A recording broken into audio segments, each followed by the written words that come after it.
Hey, what's going on, Plug fam?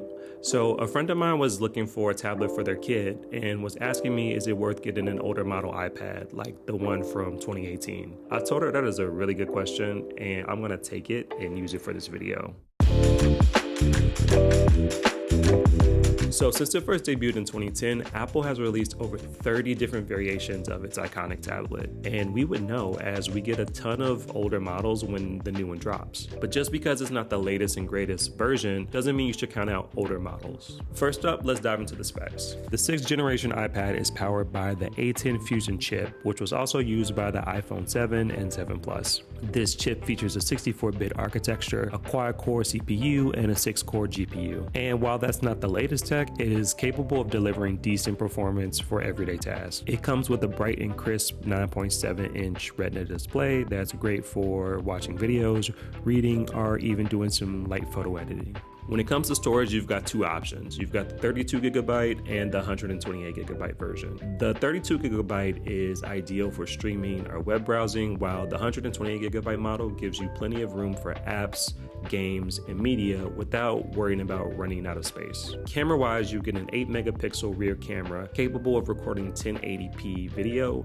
and 1.2-megapixel front-facing camera for FaceTime or selfies. While these aren't going to go toe-to-toe with your latest and greatest iPhone cameras out there, obviously, they're more than adequate for basic photography, video calls, and document scanning. This iPad also supports the first generation Apple Pencil, making it a solid choice for students, for artists, or if you're someone like me, just a regular person who likes to take handwritten notes. Alright, now let's move on to software. As of right now, the 6th gen iPad is compatible with Apple's latest operating system for iPad, iPadOS 17. Apple typically supports devices for around 6 years or so, but even after official support ends, the iPad will still be perfectly usable for those focused on browsing, streaming, or using apps that don't require the latest OS. So, to answer our original question, should you buy a 2018 iPad in 2024? Well, here's the deal. Strictly talking value, in my opinion, it's definitely one of the best bangs for your buck options if you're on a tighter budget. For example, you can get this 32GB model for just over $100 right now on our website, and that's about 3 times less than the starting price of the latest entry-level iPad.